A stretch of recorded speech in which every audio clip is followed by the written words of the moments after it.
For centuries, the Galactic Coalition had forgotten about humanity.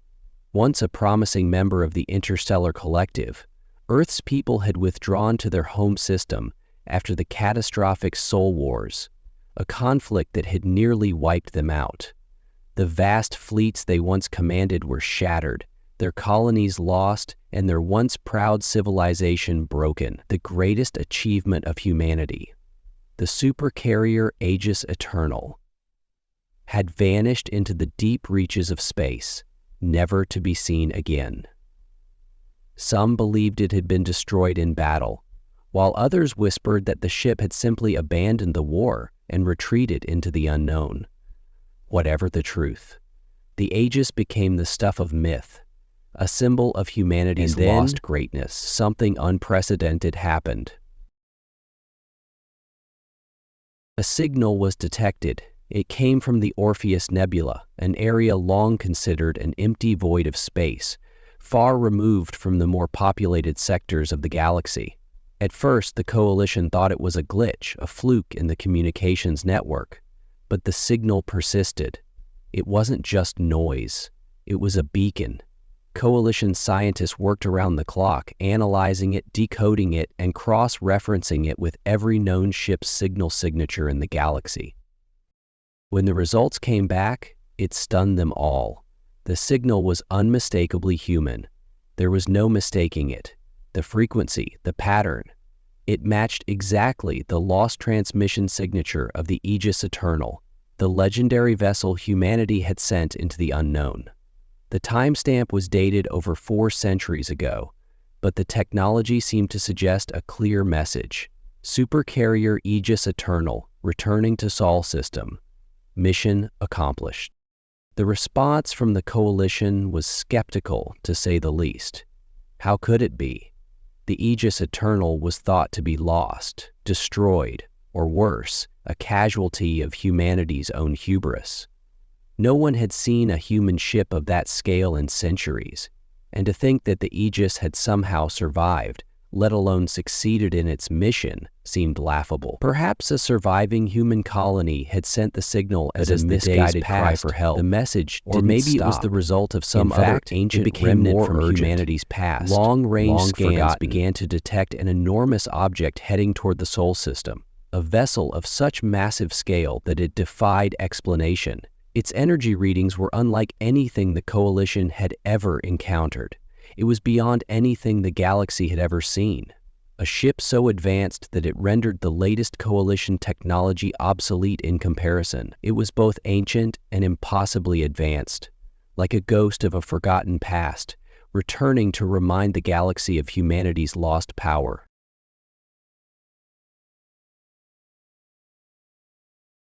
The Coalition High Command was thrown into a state of panic. It was impossible, yet undeniable. Every scientist, every officer, every diplomat was pulled into an emergency meeting, trying to make sense of what was happening. They had to act quickly. If humanity was back, and with a ship of such destructive potential, the balance of power in the galaxy would shift. But to whom? Would humanity come in peace? Or would they return to reclaim their position at the top of the galactic hierarchy? I stood on the observation deck of the Coalition flagship Vanguard's Resolve, my mind racing with questions. The long-range scanners had confirmed what we all feared. Something massive was approaching, a ship unlike anything we had ever encountered. It was undeniably human in origin. The Aegis Eternal, the lost supercarrier of legend, was returning. But what did that mean for the galaxy, for the Coalition? Ambassador Sarah Tain, who represented humanity's fragile interests within the Coalition, stood next to me, her face pale. She was no stranger to political tension, but this was different. The signal had already triggered a cascade of reactions from the Coalition's upper echelons, with leaders divided between disbelief, fear, and curiosity. The Aegis? Tain, however, she was visibly shaken, her voice a mix of awe and disbelief. It can't be. It was lost in the deep space. There's no way it could have survived out there for all these centuries. I glanced at her, a small sense of unease settling in. She wasn't the only one struggling to accept the truth. The Coalition analysts were already hard at work, deciphering everything they could about the incoming ship. I had watched the reports flood in, their technical data growing more concerning by the hour. The energy readings alone were staggering, far beyond anything the Coalition or any known species had ever harnessed. The Aegis was humanity's pride, I replied quietly. It was a symbol of their greatest achievement. If it's truly returning, then we're witnessing something no one could have predicted. Tane nodded, but her expression remained doubtful. A symbol of their greatest failure, you mean? The Soul Wars, their self-destructive ambition. The Aegis was supposed to carry humanity to new heights. I couldn't help but feel a pang of sympathy. It vanished, taking with it the promise of a united and powerful within the Coalition. But after the Soul Wars, their absence was as striking as their departure. It was almost as if they had been erased from history, their role as key players in the galaxy forgotten. Their failure had been a stark warning to the rest of the galaxy about the dangers of unchecked ambition.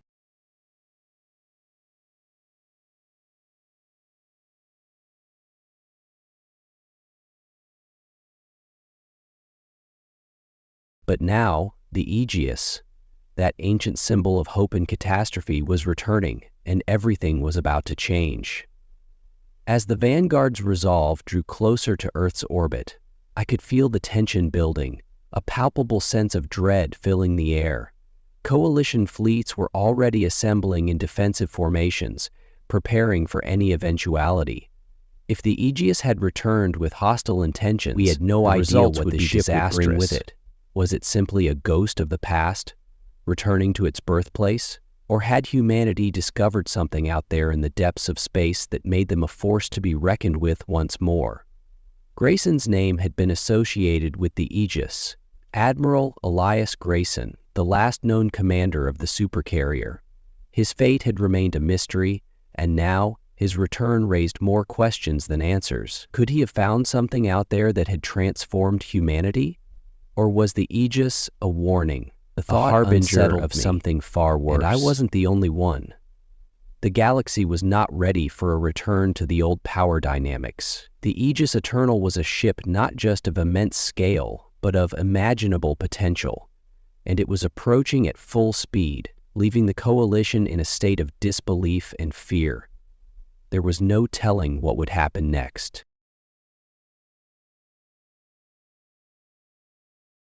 The moment the Aegis Eternal crossed into Sol System's outermost orbit, the silence that fell across the fleet was deafening.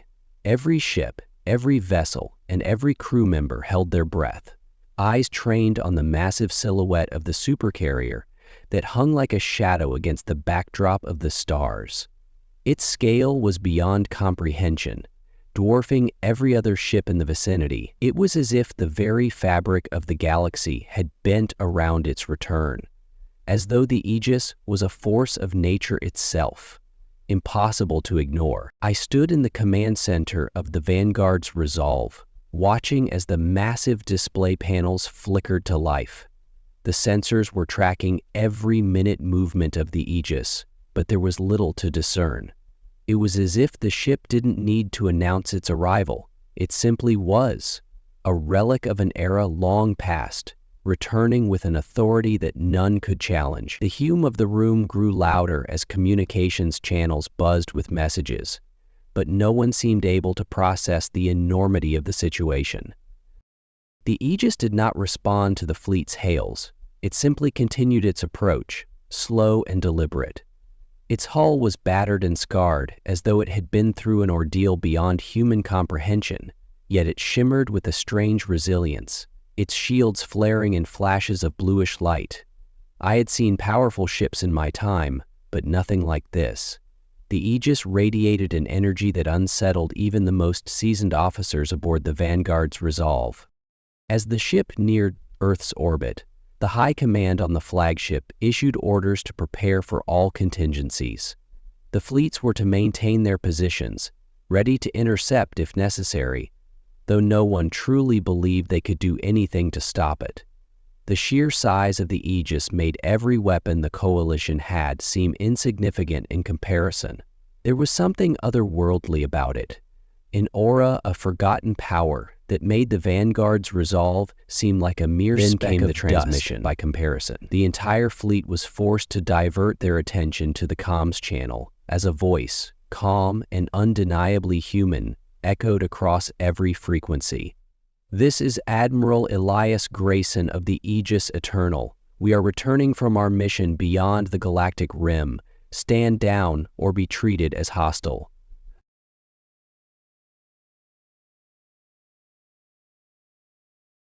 There was no panic in his voice, no sign of aggression. It was measured, controlled, but the words sent a shiver down my spine. Beyond the galactic rim? It made no sense. The concept was something beyond even the most ambitious military strategies. No known species had ventured so far out into the void. The unknowns were vast, and the implications of such a statement were terrifying. Came the voice of Coalition High Command, its response cold and defiant. "The Aegis Eternal was presumed destroyed centuries ago. There's no way you can be..." Before the Admiral's message could be interrupted, the Aegis demonstrated its power. A single pulse of energy, an intense shockwave rippled out from the supercarrier, overwhelming the Vanguard's Resolve's sensors and temporarily scrambling the communications network. The flagship's massive hull trembled, and for a moment I thought it might simply break apart under the strain. The pulse didn't cause lasting damage, fleets remained but it was enough to send a clear message. React. The Aegis Eternal was not to be trifled with. If the Aegis wanted to fight, there was nothing we could do to stop it. There was no time to strategize, no time to form a plan. It was like facing a living mountain, one that could choose to move at its will and crush everything beneath it.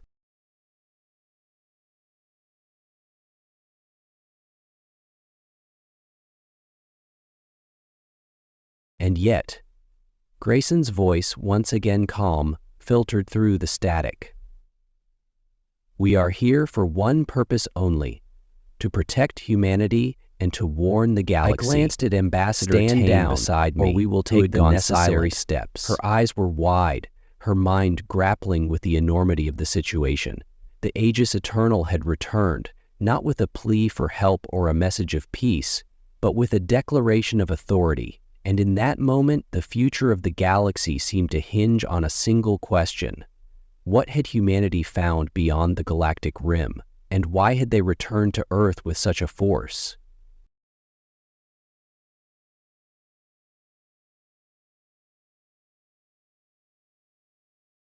I didn't know the answer, but I knew this: everything was about to change. The shuttle from the Aegis Eternal descended slowly into the landing bay of the Vanguard's Resolve, its sleek form cutting through the atmosphere with a quiet grace that belied the immense weight of what it carried. As it touched down, the doors opened, and out stepped Admiral Elias Grayson, flanked by his crew figures whose presence seemed to fill the room with a palpable intensity. Grayson's appearance was striking. He was tall, with graying hair that still held the remnants of a once dark color, and eyes that seemed to have seen far more than any human should. Despite his age, he moved with the sharp precision of a man accustomed to command, and there was an unmistakable aura of authority about him. He did not wear the ceremonial attire that most Coalition officers favored, but instead a simple, utilitarian uniform that reflected his status as a man of action, not ceremony. He imagined an audience with no preconceived notions, a room of scrappy clothes, the will to learn. Ambassador Tane and I stood at the entrance to the landing bay, awaiting his arrival. Tane was the first to speak, her voice unsteady as she addressed him. "Admiral Grayson, how is this possible? How are you here? The Aegis, it was lost. Your mission was considered a failure. No one has seen a ship of that scale in centuries." Grayson regarded her for a moment, his expression unreadable. "I know," he said quietly, his voice carrying an edge of something deeper, something heavy. I know what the galaxy believes. But the Aegis Eternal did not fail. It simply completed its mission. Tane looked at him in disbelief, her mind struggling to reconcile the image of the man before her with the legend that had grown up around the Aegis. Completed its mission? She repeated, almost to herself. What mission? Where have you been all this time? Was he dead or alive? She wouldn't have been able to say with certainty if he'd been dead or alive. Grayson's gaze hardened, and for the briefest moment I saw something flash in his eyes, an emotion too complex to identify, but unmistakably dark. I cannot tell you everything, he replied. Not yet. But what I can tell you is that humanity is not the same as you remember it. The Aegis did not simply disappear. We went beyond the known galaxy to the farthest reaches of space to uncover something we were never meant to find. Tane's face paled. What do you mean? She asked, her voice barely above a whisper. What could humanity have uncovered out there that could change everything? What happened to you? Grayson did not answer immediately. He turned his gaze to the rest of his crew, who had begun to disembark from the shuttle behind him. There was something unsettling about them. They moved with the same mechanical precision as Grayson, their faces expressionless, their eyes too still. It was as if they were not entirely human anymore. They looked altered somehow. There was a faint glow to their skin, a subtle but unmistakable difference in the way they carried themselves. It was not the tired, battle-worn weariness of soldiers who had spent too long at war. No, this was something different, something unsettling. They've changed, I murmured, more to myself than to anyone else. They're not the same as the humans we knew. Grayson's eyes flicked to me, and for the first time, I saw a trace of something almost like sadness in them. We had to change, he said softly. You can't imagine what we encountered out there, the things we saw, the knowledge we uncovered. It altered us. We had no choice. Tane took a step back, clearly overwhelmed. What are you saying? That the Aegis and all of you have become something else? Grayson nodded. In a way, yes. We are no longer just humans, but something more. The Aegis is not merely a ship anymore either. It has evolved, adapted. It's no longer just a weapon or a vessel. It is a guardian, and it will protect humanity no matter the cost. There was a long pause as Tane absorbed his words, her mind racing to catch up with the enormity of the situation. And the galaxy? She asked, her voice trembling. What will you do now? The Coalition, they're afraid of you, of what you've become. With all due respect, we are here to protect, Grayson said, his voice firm. We have seen what is coming. We've seen what threatens this galaxy, and we will not let the mistakes of the past repeat themselves. Humanity's future is at stake, and this time we will not be the ones who fall. Tane seemed to recoil from the weight of his words. I watched her carefully. Her diplomatic training kicked in, and she managed to compose herself enough to ask, "What is it that you want from the Coalition?" Grayson's eyes narrowed. Nothing, except your trust. Humanity's return is not a request for power. It is a warning, a plea for the galaxy to unite against a threat that will destroy everything if we do not act together. The room grew quiet as the weight of his words settled over all of us. The Aegis Eternal had returned, but not as the symbol of hope or destruction the galaxy had once believed. It had returned with something much more dire, a message, a warning of a force greater than anything the galaxy had ever known. And I understood, with a shiver creeping up my spine, that the return of the Aegis was only the beginning. The days that followed the arrival of the Aegis Eternal were a blur of frantic diplomacy, tense meetings, and heated debates.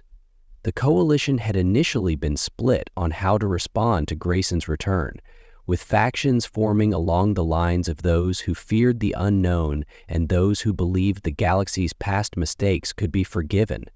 But as more information trickled in from the Aegis, the situation grew increasingly dire.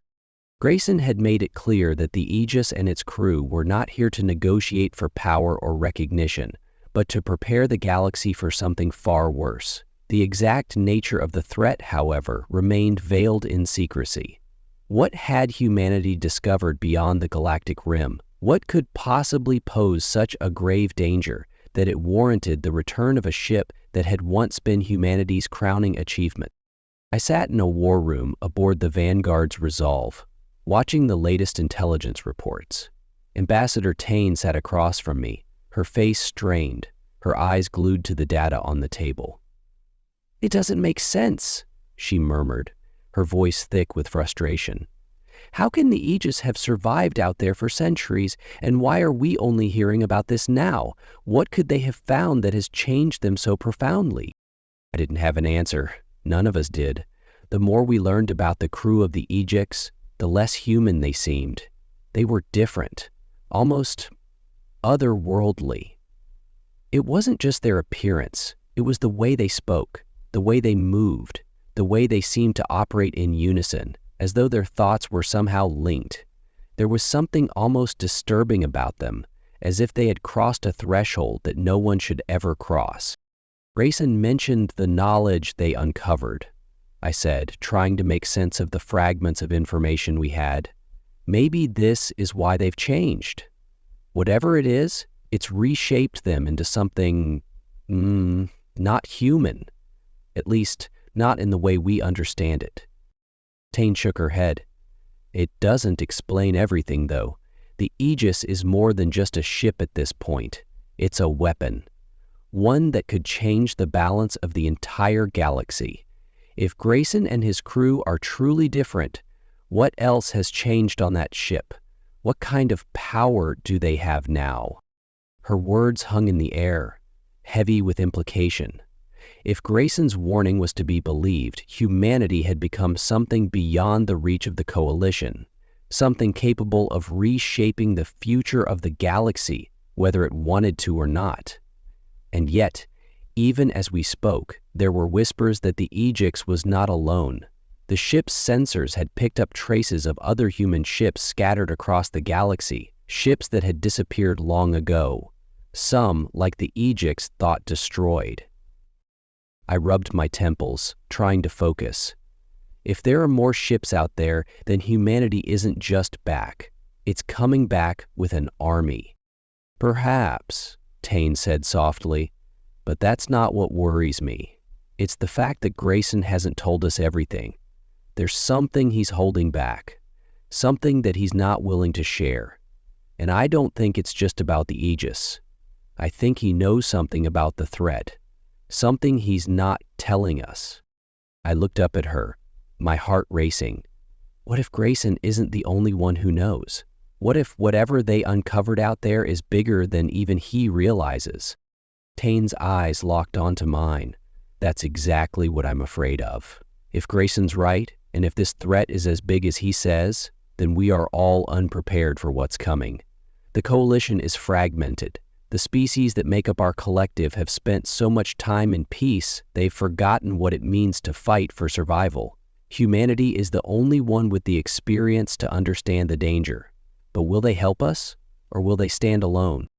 The question lingered, unanswered, as the room fell silent. Outside, the stars continued their endless march across the void, indifferent to the turmoil unfolding in their midst. But inside that room, the weight of the galaxy's future hung on a single thread, one that seemed to stretch infinitely before us, filled with uncertainty. And as I looked at the screen, displaying a map of the galaxy and the coordinates of the Aegis and its fleet, I realized just how small and fragile the Coalition had become. The supercarrier had returned, but it wasn't the ship that worried me. It was what had followed it. Whatever Grayson had seen out there, whatever he had uncovered in the depths of space, was something that could unravel everything we knew. And if the Aegis was any indication, humanity wasn't just a species anymore. They had become something more, something capable of confronting the unknown, and potentially something capable of changing the galaxy forever. The atmosphere aboard the Vanguard's resolve grew more tense with each passing hour. The reports were coming in faster now, each one more unsettling than the last. The Aegis Eternal had not remained idle since its arrival. Instead, it had begun a series of cryptic maneuvers, deploying advanced probes and drones into the far reaches of the system, scanning deep space for threats that none of us could see or understand. Grayson's cryptic messages had continued, but they only added to the mounting anxiety. His warnings were not just about an imminent threat. There was something specific that haunted his words, a sense of urgency that even the most hardened officers aboard the Vanguard could not ignore. I spent the better part of the day in constant contact with the High Command, trying to piece together what the Aegis was doing and why the threat had remained so elusive. Every military analyst I spoke to had one conclusion. If Grayson and his crew were to be believed, the galaxy had entered a new phase of existence, one in which the old alliances and power structures no longer applied. We were standing at the precipice of something far greater, something that transcended even the Coalition's most formidable defenses. As I moved through the corridors of the flagship, I passed a group of officers in hushed conversation. They were staring at their terminals, their faces pale with the weight of the data they had just received. The deep space scans had revealed something that none of us could have predicted. In the uncharted territories beyond the outer rim, a massive structure, no, a presence, had been detected. It was unlike anything in the galactic database. Its size defied all understanding. There were no markings, no signs of life, but it emanated an energy field so intense that it overwhelmed the most advanced detection systems. "Is this the threat Grayson spoke of?" I asked, approaching the officers. One of them, Lieutenant Callan, looked up, his face drawn with exhaustion. "We don't know. It could be. The energy signature matches the one Grayson described, a presence of unimaginable scale, but we can't make sense of it. It's not like any weapon or ship we've encountered before. It's as if it's..." The word struck me with an unexpected chill. Alive. We had dealt with threats before, from warships to invading forces, but the idea of an entity, an artificial or natural force, being alive in a way that defied comprehension was beyond anything we could grasp. And if it was truly as Grayson had described, then it was clear why humanity had returned. They had uncovered something in the unknown reaches of space that had awakened an ancient and terrible force. I was interrupted by the sudden, urgent chime of my communicator. It was Ambassador Tane, her voice tight with suppressed anxiety. "We need to talk, now." I made my way to her quarters, where she was already pacing, eyes darting nervously to the screen displaying a live feed from the Aegis. The supercarrier had begun transmitting something new. This time, it wasn't a warning, but a sequence of images and data that seemed incomprehensible. It was like a map, but not one we could read. The symbols were alien, and their meaning was beyond our grasp. But there was one consistent element, a vast, dark region at the edge of the galaxy, pulsing with energy, as if it were a wound in the fabric of space itself. Tane turned to me, her face grim. "This is it. Grayson's been trying to warn us, but it's not just a weapon they've discovered. It's something far worse, a rift in space itself, and it's growing." The implications were too overwhelming to process. A rift? A tear in the very fabric of space? It was something out of ancient myth, a force so powerful that it could unravel everything we knew about the galaxy. If Grayson and the crew of the Aegis had found it, then they had been right all along. We weren't just facing a war. We were facing something that could tear the galaxy apart at its core. Tane's voice dropped to a whisper, filled with a kind of dread I hadn't heard before. The rift? It's alive, too. It's pulling everything toward it, bending the stars, the planets, everything. The coalition, the Aegis, even humanity itself. It's all connected now. Grayson's been trying to figure out how to stop it, but it's like trying to stop a tidal wave with a handful of sand. A sinking feeling gripped my chest. The Aegis had returned not just as a symbol of humanity's lost glory, but as the last hope against something far beyond our understanding. Humanity had changed, but so had the galaxy. The very fabric of space itself was under threat, and no one was prepared for what lay ahead. Is there any chance of stopping it? I asked, though I already knew the answer. Tane didn't reply immediately. Her eyes were fixed on the rift's growing energy on the screen. If we don't act quickly, the galaxy will be lost, and if we do act, it might be too late. The rift was not just an anomaly. It was the beginning of something that would consume everything. The culmination of an ancient power that had waited for centuries to emerge. And now humanity, with the Aegis Eternal as its only weapon, stood as the galaxy's last defense. The question remained, however, would it be enough? The entire fleet was on high alert as the Aegis Eternal prepared for its final approach to the rift. The situation had become critical, and every minute brought us closer to the point of no return. Grayson had made it clear that the only way to stop the rift from consuming the galaxy was to enter it, to confront whatever lay within its chaotic heart. Yet the implications of such an action were almost too much to comprehend. Entering the rift meant stepping into the unknown, possibly never to return, and it meant risking the very fabric of space and time itself. I stood in the command center of the Vanguard's Resolve, staring at the holoscreen in front of me. The rift was growing rapidly now, its edges crackling with energy, its center pulsating with a terrible magnetic force. The stars surrounding it were being warped, drawn toward the black void in the distance. Time itself seemed to stretch and bend in the presence of the rift, as though the universe was holding its breath, waiting for something to happen. Tane was at my side, her face ashen as she watched the unfolding events. She had been working tirelessly alongside Grayson and his crew to analyze the data, trying to find a solution. But every theory had led to the same conclusion.